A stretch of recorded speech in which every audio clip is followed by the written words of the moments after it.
So obviously, if you were doing this prior to pushing it across into Simpro, you would then you would make sure you've got these items on there as well. I guess for the basis of it, you guys are great with adding scales. Thank you very much. Typically, it's not a huge implication for cable lengths, but it's just good to know. So that's only 27 meters to that point. Access control cables can be a little bit longer than data cables in CCTV and intercom. Up to about 120 meters is okay for the access control alarm type cables. It's only the data cables, so CCTV, intercom, so your Cat 6, Cat 6A, they're limited by that 90 meter rule that we were talking about. The fact that that's only 27 meters from the existing comms room where we're proposing to put our stuff to the new section will fall well inside that 120 odd meter limit for our access control alarm items. So I'm not concerned there. I'm not even going to worry about measuring the rest. And I'm able just to use averages for my cables. So over in here,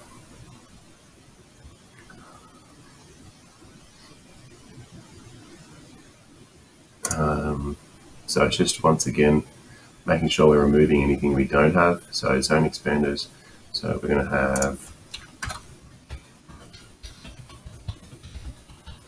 licenses because we're assuming we're extending an existing system which will have doors in it. So we're going to include door licenses. There should be already base software. Card readers, electronic locks, Rexpart multi brake glass units. There is no auto door interface. There's no lift interface. There may be FIP, so we'll leave that in there. There's no keypad terminals that I could see. There's potentially already keypad terminals in there. We've got read switches, PR motion sensors, and there would already be provision for remote monitoring. So now I've got rid of the other items that we don't need. Let's copy that.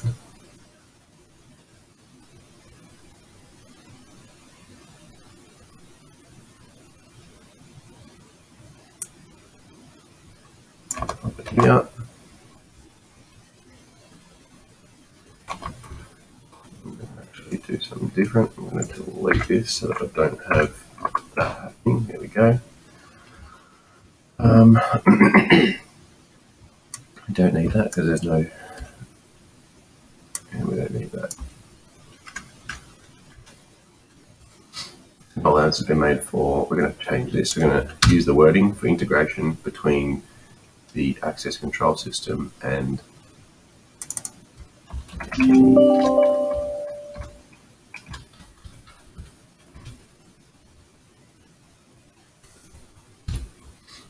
no allowance has been made for integration between the access control system and any existing CCTV system or intercom system. So we're just making sure that we're not committing ourselves to anything extra, and we don't need that. We're not putting any other systems.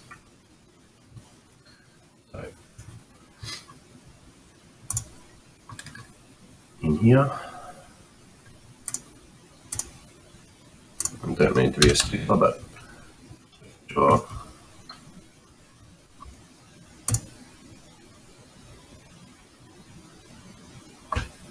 So in here, using our takeoff, we've got integrity inception. So integrity head end, main controller, door controllers. I'll grab the parts I need from here. Let's grab one of those. I'll grab one of those because they're getting door licenses. We're just going to remove the parts we don't need. I'm going to make an assumption that there is HID access control in this one. Now I'll show you how to do, can't do it in here, so I'll have to do it. Let me just save this quickly.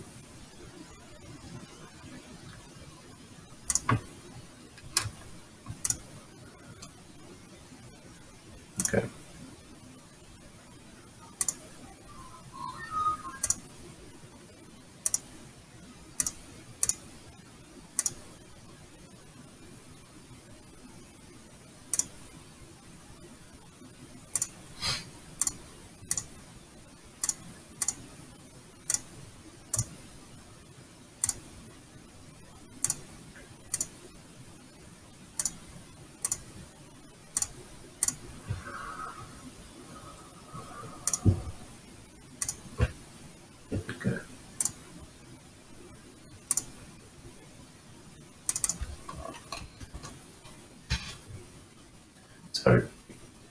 this is, I know this is in a bit of a feedback video, but I'll give you the quick run through of what I'm going to change here. So it's just the only change you have to make this HID from Cypher. It's just the card reader. Everything else can stay the same.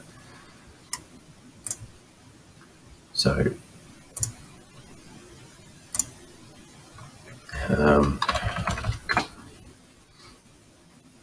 use general I-class. So HID I-class, general reader we're going to use. We're going to grab one of those, drag that to the top. So now we've got a card reader, our strike, and any extra items we might need that we can delete or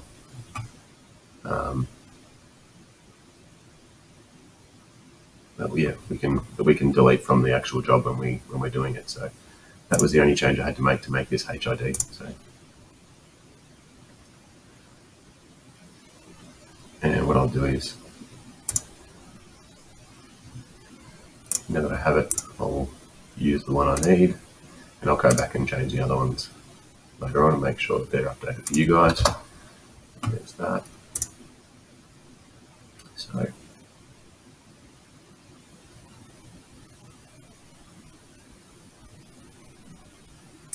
oh, oops, sorry, I ended up back in the wrong quote.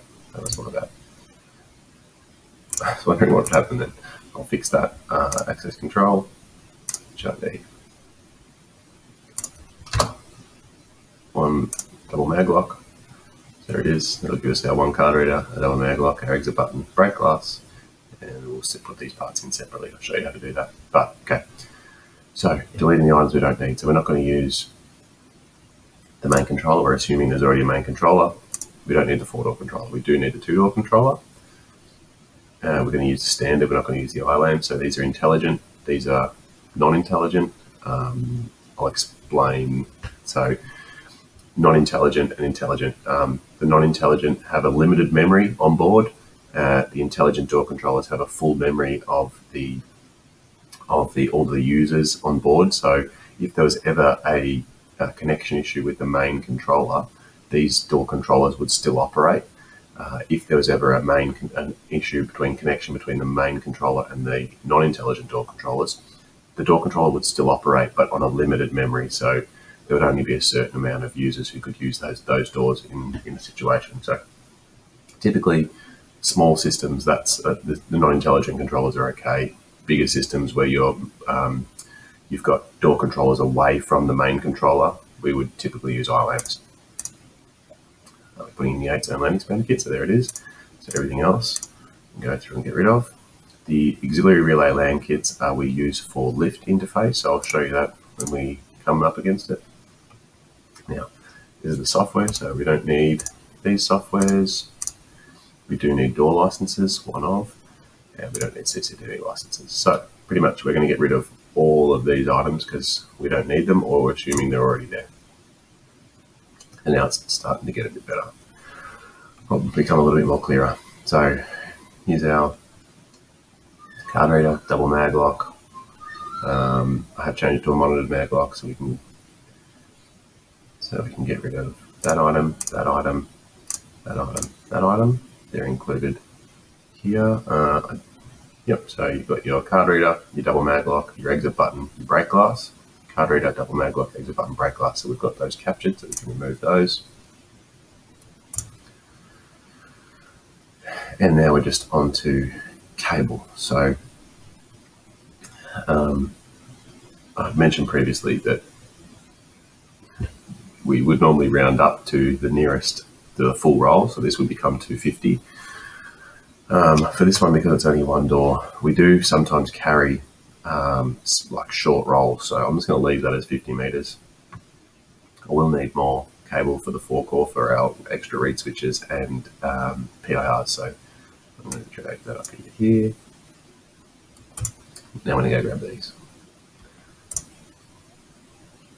I'll create takeoff templates for these. I don't have them at the moment, so I'll just show you the part numbers.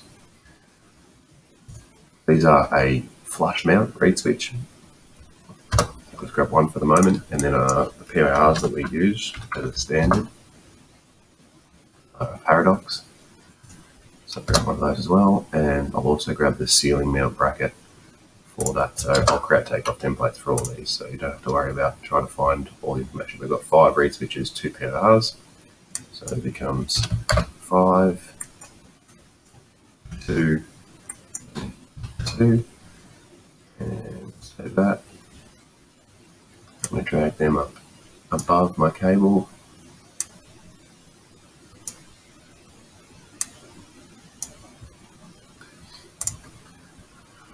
Now, these are only short runs, so a box of this, so we've used 100 meters, which we won't actually use 100 meters, we'll use probably 50, 60 meters for the first, for those, for the mag lock and the Rex button brake glass. So the other 200 meters will quite comfortably give us the reed switches and PIR. So we're just going to have 100 meters of that.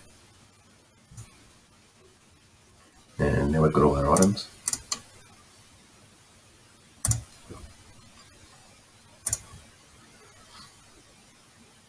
Straight out of that.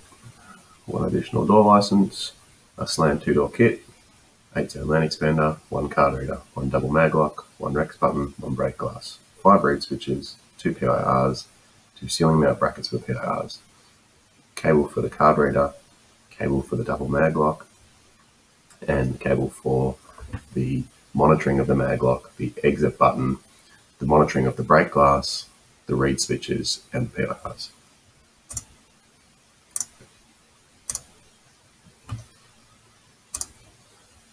Any other items we need are some commissioning and testing. So we'd include that FIP interface just in case. And I'll show you how we use the miscellaneous. The other thing that I would include is an allowance to fit that double mag lock. We use locksmiths to do our double mag locks just to make sure that they work properly. So I'll include that down the bottom there. System of this size, typically only need 1 person to commission and test, so a day, an 8-hour day. The FIP interface, we've only got 1 door controller, so we just have a quantity of 1, an hour, and an allowance for a relay to release. And miscellaneous, we're just going to use to balance the hours, which we don't need to. 32 hours is perfect. That's 2 technicians for 2 days to complete these works, which is quite reasonable.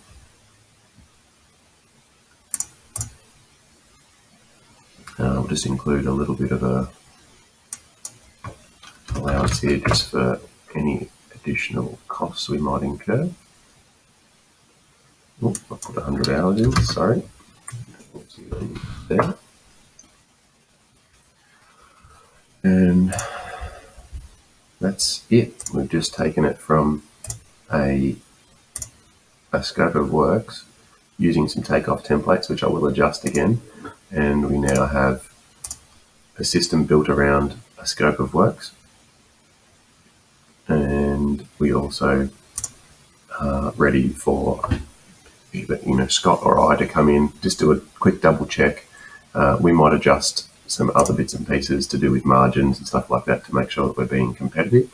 But apart from that, it's nearly ready to send. So yeah, it's a pretty basic one, but a good starter to if you were to have an opportunity to try and build one of these ones.